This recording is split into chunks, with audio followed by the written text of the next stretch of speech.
plan to request a prison sentence for this conviction? And do you think that Donald Trump's multiple violations of the gag order that was in place should factor into that request at all?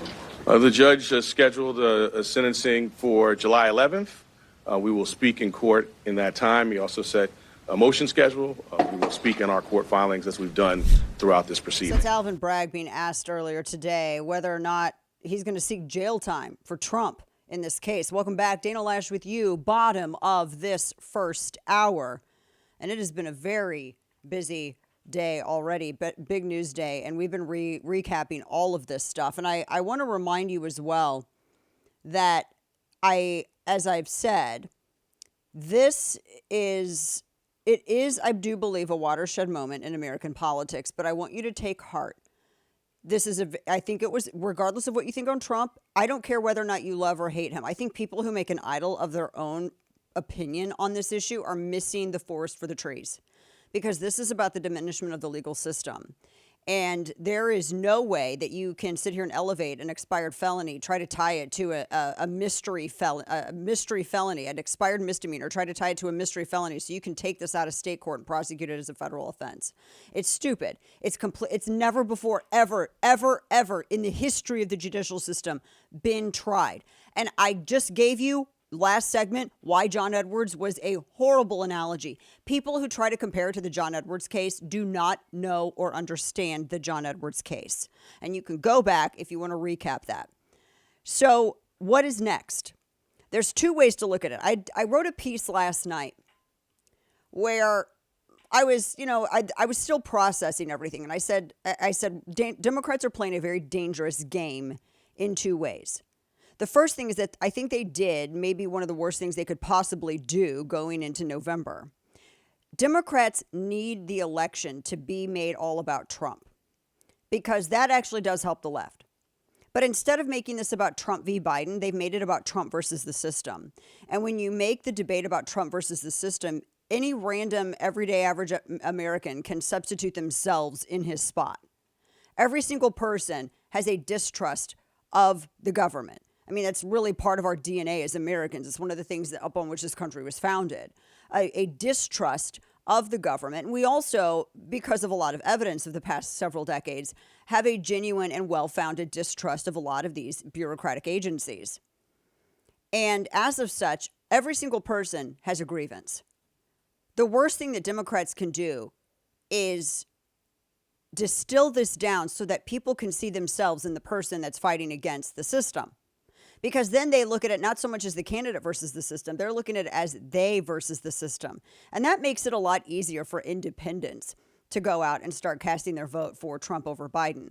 And a case in point about independents aren't independents because they're moderate Democrats or they're moderate Republicans. They usually hate both sides, but they hate the government more. So keep that in mind when you're looking at a lot of these surveys and when you're looking about how to reach these voters. There's a reason why they're independent. They're not moderates. In fact, it's anything but. But they did the worst thing that they could do to reframe this. Like I said, regardless where you stand, this verdict is ridiculous because the case is ridiculous. Again, you're taking an expired misdemeanor and you're trying to tie it to a mystery felony that you don't actually substantiate. And then you tell the jury to disregard the felony and only look at the expired misdemeanor. This is completely new, untested theory. Completely new. I was reading this piece from New York Magazine, and it was a CNN legal analysis via Britt Hume, who said that, in fact, no state prosecutor in New York or Wyoming or anywhere has ever charged federal election laws as a direct or predicate state crime against anyone for anything, none ever. And he adds, even putting aside the specifics of election law, the Manhattan DA itself almost never brings any case in which falsification of business records is the only charge. And that's it. So it is untested. It's never been done before. And now everyone's asking what's next. So this brings me to where I was torn yesterday, but I'm not now. I want to see every single Republican attorney general across the country drag, and I mean drag, every Democrat official into such lawfare that they have to mortgage their homes, their bodies, their birth certificates just to finance the defense. That's what I want to see. I want full prison cells. I want a new Thermidorian reaction. Go back and read that, because the French Revolution was a failure. But before the Revolution, the little period between the Revolution and Napoleon, there was a Thermidorian reaction where you had some people who realized that Robespierre was crazy. And they're like, we got to seize from these Jacobins, we got to seize the reins of power from these people and bring back more decentralization and more common sense and, a little more manners and decency. And so they did that. And that's what ended up happening. They deposed of them. It was short-lived because there weren't any fantastical personalities involved and there weren't any flashy leaders. And people were like, wait, decentralization, what? We want welfare. So it was a little short-lived, but it does refer to seizing power from pretend revolutionaries who are really communists who want to take control of government, but they're overthrown. We need that. Now, I also realize, and this is where I was torn yesterday, and I want to explain this. I realize that the only thing, now hear me out. Don't think I'm going one way, because I'm not. I realize that the only thing preventing this republic from sliding into the practice of full-scale third world politics is respect for our founding Republican principles. I get that. Because our adherence, our conservatives, to rule of law this entire time is really been the only thing that has kept it intact. But here's the thing, though. This is the rub. Democrats benefit from that in both treatment and optics because they use our efforts at preservation as this veneer for their abridgment of the rule of law. And our government still somewhat functions because at least one ideology is, upholding our commitment to this grand experiment. I agree, we need to elect new officials. We need to wait for the appeals process. But then again, why should we be cautious with our reaction to a kangaroo court?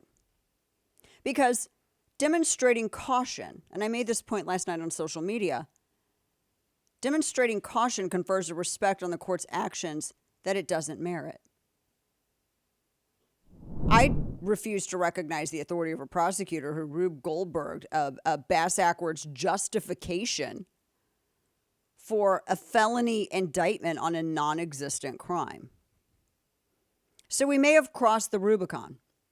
Now, I say may, and I think this is important. This isn't going to be determined, I think, until November.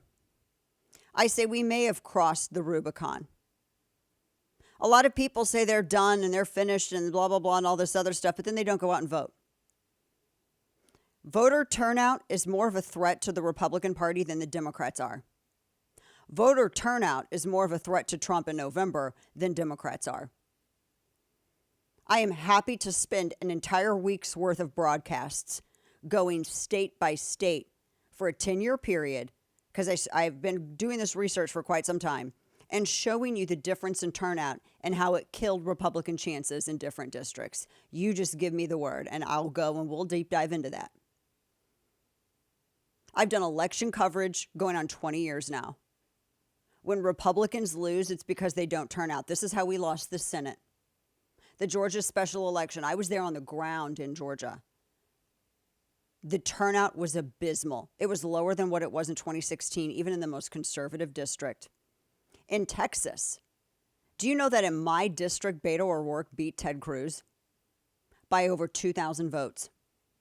And do you know that there were several thousand registered Republicans that stayed home?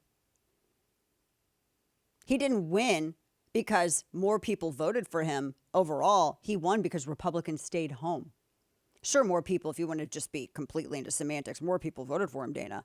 But there wasn't more people to vote for him in the district, if you get my drift. This is what I'm talking about. So I say we may have crossed the Rubicon, but we're at that point. We're there. That's going to be determined, again, by what happens in November. It's hard for me to think, a lot of people immediately want to say, are we at a civil war period, all this other stuff? We're not at a civil war period if we can't even get people out to vote. Let's do things in an orderly fashion, okay?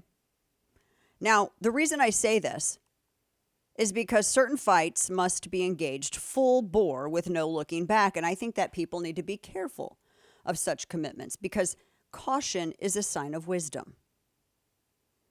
And people who've never felt the fire of any kind of battle are always the people who are most eager to make the commitment to get into it. So think on this.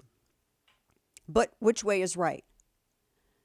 I have friends, I was in a couple of conversations this morning and last night and group discussions that were cautioning me about the AG route. Dana, rule of law here. Well, wait a minute. I am talking about rule of law. What are you talking about? I'm talking about not overlooking things like just giving out fines. Case in point, Hillary Clinton actually did what Trump was accused of in New York. Now, where does she live, Kane? What state? New York? New York. Did Alvin Bragg go after her? Kane, did he go after her? No, he sure didn't. He sure didn't. He sure didn't, did he? But they had a lot more evidence. Yeah, they did have a lot more evidence. And I'm not even talking about the erasing of the servers. No. I'm specifically talking about her campaign finance violation. Yeah.